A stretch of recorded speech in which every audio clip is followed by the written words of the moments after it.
Hello and welcome to my YouTube channel where I talk about authors and books that I like.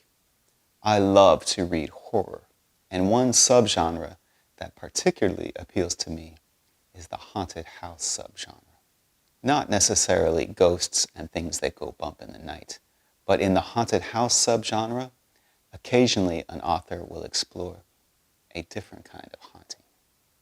So in this video, I want to talk about 4 horror novels that I love that deal with a haunted house of a more unique variety. And we'll start with the 1973 classic Burnt Offerings by Robert Morasco. In Burnt Offerings, a family, a husband, a wife, a son, and a mother-in-law, fed up with the hustle and bustle of the big city life of New York City, so they rent a summer holiday house in a remote part of Long Island. It's meant to be their 3-month getaway from the city to relax and revive, but the house has different ideas. Well, to revive, yes, but not in the way the family has intended.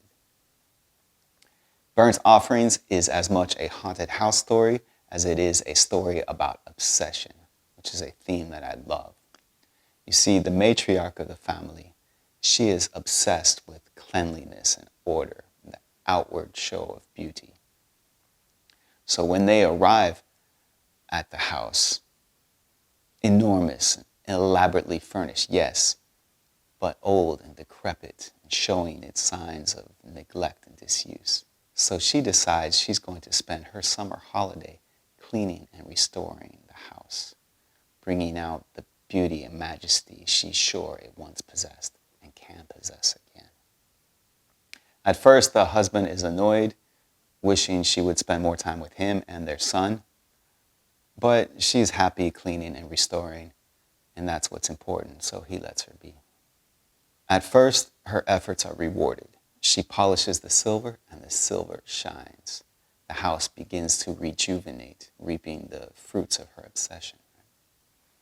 But soon thereafter, the house rejuvenates, and it's not even the work she does, but simply her growing need, her all-consuming obsession, which makes the house more and more beautiful. The house doesn't need her to clean to become clean, but it does ask of her other sacrifices. The house doesn't require care. The house requires burnt offerings. They thought it was the answer to their dreams, but it was the beginning of a nightmare. In this old house, up this staircase, behind this locked door, something lives. Something strange, something powerful, something evil. Stay away from the door! It will possess this woman. It will destroy this man. It will terrify this child. And no one can stop it. Burnt Offerings. Moving on to my second recommendation, Coldheart Canyon by Clive Barker.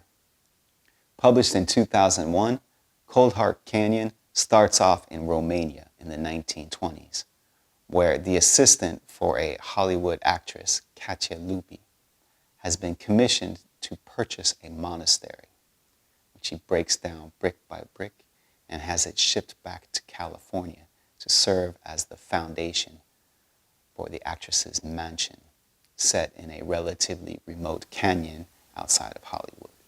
The story then jumps ahead some 70-odd years, where a young Hollywood heartthrob sees his star start to lose its shine. He elects to undergo plastic surgery, which does not go well. So to recover and hide from the paparazzi, he secludes himself in the mansion of the long since passed away and forgotten Katia Lupi. He thinks he's secluded, but the house continues to harbor vestiges of its past occupants. Coldheart Canyon has many of the staples of a Clive Barker novel. An excellent opening scene that takes place in a location foreign to the main location of the story. A mixture of the gory and the erotic, a confusion of pleasure and pain, physical well-being, compromised in favor of giving in to lustful cravings, and an endearing hero, which in this case comes in the form of one of the young actor's biggest fans. And she teams up with the actor to try and save him from the pull of the house, an often overlooked entry in the rich catalog of Clive Barker's work, but I think it's actually one of his best. Coldheart Canyon, check it out. My next recommendation for unique haunted house novels is the masterpiece House of Leaves, written by Danielewski. Published in 2000, House of Leaves is the story of a house with irrational dimensions. The surface space measured from the outside is less than the surface space measured from the inside. And while the inhabitants are wrestling with this oddity, a door appears in one of the rooms overnight, a door which opens to a corridor, seemingly without end. The house is inhabited by a famous explorer, supposedly retired, his wife, and their 2 children.